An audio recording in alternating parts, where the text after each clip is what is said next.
दोस्तों, आज की खतरनाक स्टोरी में आपका स्वागत है। इस स्टोरी के अंदर हमें कुछ दोस्तों को दिखाया जाता है जो कि टेक्सास शहर की तरफ जा रहे थे, जहां पर रास्ते में उनके साथ कुछ ऐसा होता है जिसके बाद उन लोगों की लाइफ बहुत ही ज्यादा बदतर हो जाती है। तो आखिर दोस्तों क्या होता है उनके साथ, जानने के लिए इस वीडियो को पूरा देखते रहिए। और दोस्तों एक बात आपको बता दूं कि वीडियो को बनाने में काफी मेहनत लगी है। कृपया करके चैनल को सब्सक्राइब करके मुझे अपना सपोर्ट जरूर दें। चलिए शुरू करते हैं। अब ये कहानी स्टार्ट होती है। हम 5 दोस्तों को देखते हैं जो कि अपनी कार से अमेरिका के टेक्सास शहर की तरफ आगे बढ़ रहे थे और फिर रास्ते में उनकी कार के सामने एक लड़की आ जाती है जो कि बहुत ही ज्यादा डरी हुई थी। किसी तरीके से वो अपनी गाड़ी के आगे आने से उसे बचाते हैं और पास जाकर उस लड़की की मदद करने की कोशिश करते हैं। लेकिन अभी वो लड़की किसी किलर के बारे में बात कर रही थी। उन्हीं दोस्तों में एरिन नाम की एक लड़की को ऐसा लगता है कि शायद वो लड़की मेंटली डिप्रेस्ड है, यानी कि किसी मानसिक बीमारी से गुजर रही है। तो फिर वो लोग अपनी कार में उसे बैठाकर वहाँ से ले जाने लगते हैं। तभी हमें टेक्सास शहर में ब्लेयर मीट नाम की एक शॉप को दिखाया जाता है, जिसे देखकर वो लड़की बुरी तरीके से डर जाती है।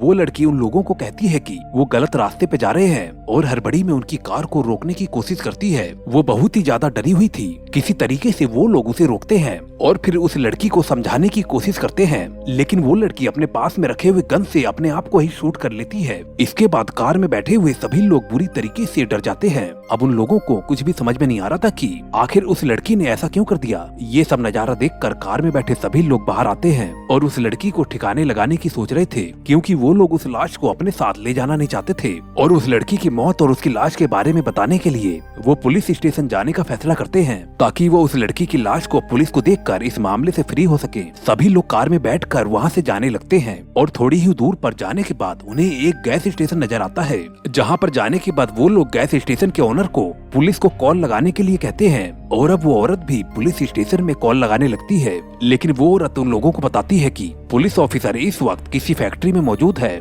जिस पुलिस ऑफिसर का नाम हैवोट है, और जिससे मिलने के लिए उन्हें वहीं पर ही जाना होगा। उसकी ये बात उन सभी के दोस्तों को काफी अजीब लगती है, लेकिन ना चाहते हुए भी वो सभी लोग उस फैक्ट्री की तरफ आगे बढ़ने लगते हैं। वहाँ पर पहुँचने के बाद उन्हें कोई भी नजर नहीं आता है। काफी खोजने के बाद उन्हें हैवोट भी नहीं मिलता है। तब वो लोग वहीं पर ही हैवोट का वेट करने के लिए रुक जाते हैं। तभी उन लोगों को उसी फैक्ट्री में एक छोटा सा लड़का नजर आता है जिसका नाम जैक है, जो कि इस समय बहुत ही ज्यादा डरा हुआ था। और वो सभी लोग उससे उस पुलिस ऑफिसर के बारे में पूछते हैं। तब वो लड़का उन लोगों को बताता है कि वो पुलिस ऑफिसर तो इस समय अपने घर पर है। एरिन उस लड़के से हैवोट का एड्रेस लेकर अपने एक दोस्त कैंपर के साथ उसके घर पर पहुंच जाती है, ताकि वो उसे उस मर चुकी लड़की के बारे में सब कुछ बता सके और वो लोग इस झंझट से दूर हो सके। अब पुलिस ऑफिसर के घर पर पहुंचने के बाद एरिन और कैंपर को वहाँ पर व्हील चेयर पर बैठा हुआ एक आदमी मिलता है जिसका नाम मोंटी है, जो कि हैवोट का फादर है। एरिन उससे हैवोट के बारे में पूछती है। मोंटी सिर्फ एरिन को ही उसके घर में एंट्री देता है और कैंपर बाहर ही खड़े होकर एरिन का वेट करने लगता है। उधर एरिन हैवोट को कॉल लगाती है और सारी बातें उसे समझाती है। हैवोट उसे बताता है कि वो आधे घंटे में उनके पास पहुंच जाएगा। इसके बाद मोंटी एरिन को उसे व्हील चेयर पे बैठाने के लिए कहता है और एरिन भी उसकी हेल्प करती है। उधर हम कैंपर को देखते हैं जो कि घर के बाहर खड़ा हुआ था, जिसे अब एरिन की फिक्र होने लगी थी, क्योंकि एरिन को अंदर गए हुए बहुत ही ज्यादा देर हो चुकी थी। अब कैंपर भी उस घर के अंदर घुस जाता है, जहाँ पर वो एरिन को ढूंढने लगता है। लेकिन तभी हम देखते हैं कि कैंपर के ऊपर एक आदमी अटैक कर देता है जिसका नाम लेदर फेस है और उसे घसीट कर वहाँ से ले जाता है। वहीं एरिन भी अब उस घर से बाहर निकल जाती है, लेकिन घर के बाहर उसे कैंपर कहीं पर भी नजर नहीं आता है। उसे लगता है कि शायद कैंपर उसी फैक्ट्री में पहुंच गया होगा। ऐसा सोचकर वो फैक्ट्री की तरफ जाने लगती है। वहीं पर फैक्ट्री में हम हैवोट को देखते हैं जो कि फैक्ट्री में पहुंच चुका है और वो उस लड़की की लाश को अपनी गाड़ी से लेकर वहाँ से चला जाता है। अब एरिन भी वहाँ पर पहुँच जाती है, लेकिन उसे वहाँ पर कैंपर कहीं पर भी नजर नहीं आता है। उसे ये बात बहुत ही ज्यादा अजीब लगती है। वो अपने सारे दोस्तों को बताती है कि हमें कैंपर को ढूंढना होगा और वो सभी दोस्त मिलकर उस फैक्ट्री के आसपास कैंपर को ढूंढने लगते हैं, लेकिन उन्हें कहीं पर भी कैंपर नजर नहीं आता है। लेकिन कैंपर को ढूंढने के समय ही उन्हें एक कार के अंदर एक फैमिली फोटोग्राफ मिलता है, जिसके अंदर वही लड़की मौजूद थी जो कि उन्हें हाईवे पर मिली थी, यानी कि जिसने अपने आप को गोली मार लिया था। अब ये बात सभी लोगों को काफी अजीब लगती है, लेकिन अब एरिन कैंपर को लेकर काफी ज्यादा फिक्र करने लगती है। अब वो अपने ही एक दोस्त एंडी के साथ मोंटी के घर जाकर कैंपर को ढूंढने का फैसला करती है और अब एंडी और एरिन मोंटी के घर पहुंच जाते हैं। एरिन को शक होता है कि जरूर मोंटी ने ही एरिन के साथ कुछ किया है। इस कारण से वो उसे बातों में लगा लेती है और पीछे से एंडी मौका देखकर उसके घर में घुस जाता है, जहाँ पर उसे एक कमरे में बहुत ही सारे बॉडी पार्ट्स लटके हुए दिखाई देते हैं, जिन्हें देखकर वो बहुत ही बुरी तरीके से डर जाता है और जोर से चीखने भी लगता है। और तभी एरिन भी घर के अंदर पहुंच जाती है और जहां पर एंडी और एरिन को देखकर मोंटी बहुत ही ज्यादा गुस्सा करता है। लेकिन तभी वहां पर लेदरफेस अपने हाथों में हथियार लेकर पहुंच जाता है, यानी कि अब वो उन दोनों को मारने वाला था। अब लेदरफेस उन दोनों पर अटैक कर देता है। किसी तरीके से एरिन अपने आप को बचा लेती है और वहां से बाहर भाग जाती है, लेकिन एंडी को लेदरफेस पकड़ लेता है और वो अपने चैन शो से उसका एक पैर काट देता है और वो उसे उठाकर उसी रूम में ले जाता है जहां पर वो कैंपर को ले गया था। वहां पर हमें कैंपर के चेहरे की स्किन भी नजर आती है, यानी कि कैंपर को लेदरफेस ने खत्म कर दिया है और उसके स्किन को अपने चेहरे पर लगाने के लिए रेडी कर रहा होता है। और इसी दौरान हम लेदरफेस के रियल फेस को भी देख पाते हैं, जो कि बहुत ही ज्यादा भयानक दिख रहा था। अब दूसरी तरफ हम एरिन को देखते हैं, जो कि घबरा कर भागते हुए अपने दोस्तों के पास पहुंच जाती है और फिर वो सारी बातें अपने दोस्तों को बताती है। वो उन दोनों को कार में बैठकर वहां से ले जाने लगती है, लेकिन ऐसी सिचुएशन में उनकी कार स्टार्ट नहीं होती है और तभी वहां पर वही पुलिस ऑफिसर हैवोड भी आ जाता है, जो कि उन्हें वहां से जाता हुआ देखकर उन पर शक करता है और उसे उन लोगों की कार में कुछ ड्रग्स मिलते हैं और जिस वजह से वो उन सभी दोस्तों को कार से उतार देता है। और अब वो मॉर्गन नाम के एक लड़के को टॉर्चर करने लगता है और वो उससे कहता है कि जिस तरीके से उस लड़की ने तुम्हारे कार में सुसाइड किया था, तुम्हें भी वैसा ही करके दिखाना है। वो उसे उसके हाथ में अपनी गन देखकर उसे शूट करने के लिए कहता है। अब यहाँ पर मॉर्गन बहुत ही बुरी तरीके से घबरा जाता है, उसे कुछ भी समझ में नहीं आता है, लेकिन वो थोड़ी सी हिम्मत करके हैवोड की गन को उसी के ऊपर तान देता है और ट्रिगर भी दबाता है, लेकिन उस बंदूक में गोली नहीं थी। इस बात से हैवोड बहुत ही ज्यादा गुस्सा हो जाता है और उन दोनों लड़कियों को वहीं पर छोड़कर और साथ में उनकी कार की चाबी को भी लेकर मॉर्गन को अपनी कार में बैठाकर लेदरफेस के घर की तरफ बढ़ने लगता है। वहीं दूसरी तरफ एरिन और पेपर उस कार को किसी तरीके से स्टार्ट करने की कोशिश करते हैं, लेकिन तभी इसी बीच वहां पर लेदरफेस पहुंच जाता है, जिसे देखकर पेपर बहुत ही बुरी तरीके से डर जाती है और कार से निकलकर वहां से भागने लगती है, लेकिन लेदरफेस उसका पीछा करता है। पेपर किसी तरीके से बचने की कोशिश करती है, लेकिन लेदरफेस उसे एरिन के सामने ही अपनी चैन शो से बहुत ही बुरी तरीके से काट देता है। लेदरफेस के चेहरे को देखकर एरिन को पता लगता है कि लेदरफेस ने कैंपर को भी खत्म कर दिया है और उसके चेहरे के स्किन को अपने चेहरे पर लगा लिया है। अब वो अपनी कार से उतरकर वहां से भागने लगती है। भागते हुए वो एक कैबिन के पास पहुंच जाती है, जहां पर हम दो लेडीज को देखते हैं जिनका नाम हेनरी और लूडा है, और वो उन दोनों को बताती है कि उनके पीछे एक किलर पड़ा हुआ है। उन्हीं में से एक लूडा बताती है कि जिस किलर के बारे में तुम बात कर रही हो वो ऐसा बिल्कुल भी नहीं है, वो तो बहुत ही ज्यादा सीधा साधा आदमी है। एरिन बहुत ही ज्यादा डरी हुई थी। उसे हेनरीटा चाय पीने के लिए देती है। तभी एरिन वहाँ पर उसी फोटोग्राफ को देखती है जो कि उसने कैंपर को ढूंढते समय एक कार में देखी थी, जिसमें उसी लड़की की फैमिली थी जो कि मर चुकी है। और अब उसे कुछ भी समझ में नहीं आता है कि आखिर ये उसके साथ क्या हो रहा है। तभी हम हेनरीटा को फोन पर बात करते हुए देखते हैं और जिसके हाथों में एक छोटा सा बच्चा भी था, वो छोटा बच्चा उसी सुसाइड की हुई लड़की की फैमिली का था। दरअसल ये दोनों लेडी लेदरफेस के लिए काम करती हैं, यानी कि ये दोनों लेडी लेदरफेस की फैमिली का हिस्सा हैं। तभी हम देखते हैं कि एरिन बेहोश हो चुकी है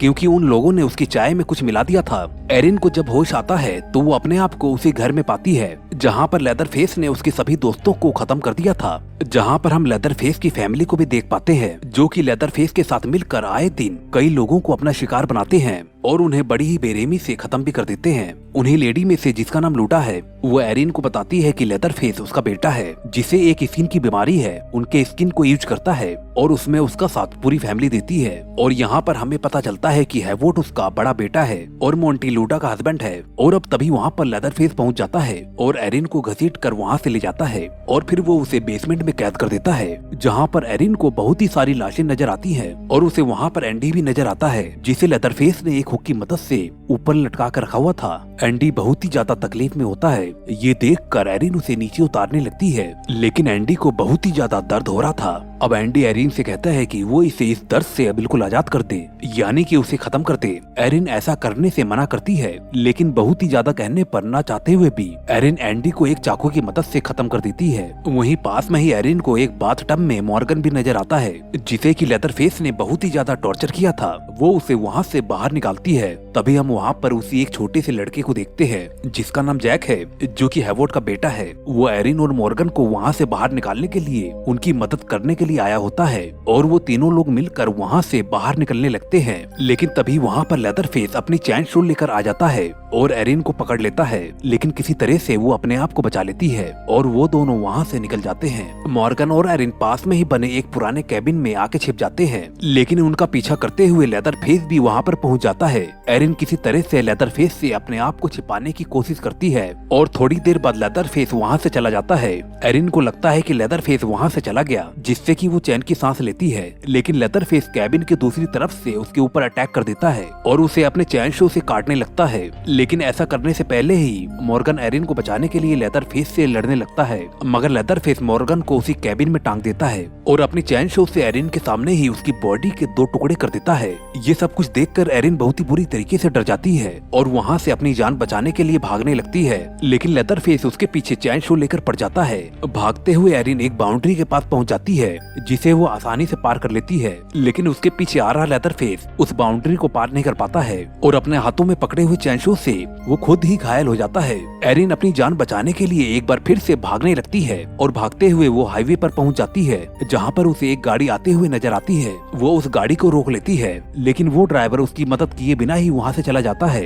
एरिन फिर से भागने लगती है और वो भागते भागते उसी ब्लेयर मीट शॉप पर पहुंचती है। वहां पर लेदरफेस नजर आता है, जिसे देखकर वो बुरी तरीके से डर जाती है और पास में रखे हुए मीट में छिप जाती है, लेकिन लेदरफेस उस मीट को अपनी चैन शो से काटने लगता है और एरिन को मारने के लिए आगे बढ़ता है, लेकिन एरिन किसी तरीके से पास में रखे हुए एक चाकू को लेकर दूसरी तरफ जाकर छिप जाती है। अब लेदरफेस जैसे ही एरिन के पास आता है, तब वो उसे चाकू से लेदरफेस पर अटैक करके उसके एक हाथ को काट देती है, जिससे कि लेदरफेस बुरी तरीके से घायल हो जाता है। अब मौका देखकर एरिन वहाँ से भाग जाती है और जब वो हाईवे पर पहुँचती है तो वहाँ पर उसकी मदद के लिए एक ट्रक आकर रुकता है और अब वो दोनों वहाँ से जाने लगते हैं। एरिन को वो ट्रक वाला उसी तरीके से अपने साथ ले जा रहा था जैसे स्टोरी की शुरुआत में एरिन और उसके दोस्त उस लड़की को ले जा रहे थे। हालांकि वो लड़की पूरी तरीके से टूट चुकी थी, लेकिन एरिन यहाँ पर अभी पूरी तरीके से हार नहीं मानी थी। वो देखती है कि वो ड्राइवर उसी तरफ जा रहा था जहाँ पर लेदरफेस का घर था। वो उस ड्राइवर को किसी तरीके से रोकने की कोशिश करती है, लेकिन ड्राइवर ट्रक को लेकर किसी तरीके से अब लेदरफेस के घर पर पहुँच जाता है, जहाँ पर एरिन उस ट्रक से उतरकर उस घर के अंदर झांकती है और उसे वही छोटा बच्चा नजर आता है। दूसरी तरफ वो ट्रक ड्राइवर लेदरफेस के घर के दरवाजे पे जाकर उनसे मदद मांगने की कोशिश करता है, लेकिन एरिन समझ जाती है कि ये लेदरफेस की फैमिली है, इस कारण से वो उस ड्राइवर के साथ नहीं जाती। लेदरफेस के सभी फैमिली मेंबर दरवाजे पे खड़े उस आदमी को देखने जाते हैं। इसी बीच एरिन लेदरफेस के घर में पीछे के दरवाजे से घुसकर उस बच्चे को उठा लेती है और पास में खड़ी हैवोड की गाड़ी को लेकर और उस बच्चे को लेकर वहाँ से जाने लगती है, लेकिन इसी दौरान वो हैवोड को उसी गाड़ी से बुरी तरीके से कुचल देती है और अब फिर वो उस बच्चे को लेकर वहाँ से आगे बढ़ने लगती है। लेकिन तभी हम देखते हैं कि घायल हो चुका लेदरफेस अपनी चैन शो को लेकर उस कार के ऊपर अटैक कर देता है, लेकिन किसी तरह से एरिन वहाँ से बच के भाग जाती है और इस तरह से वो उस छोटे से बच्चे की ओर अपनी जान बचा लेती है। और अब दोस्तों इसी के साथ ये मूवी यहीं पर ही एंड होती है। दोस्तों अगर आपको ये कहानी थोड़ी भी पसंद आई हो तो वीडियो को लाइक जरूर कर देना और जाते जाते चैनल को भी सब्सक्राइब कर देना। मैं मिलता हूँ आपसे नेक्स्ट वीडियो में। Okay bye.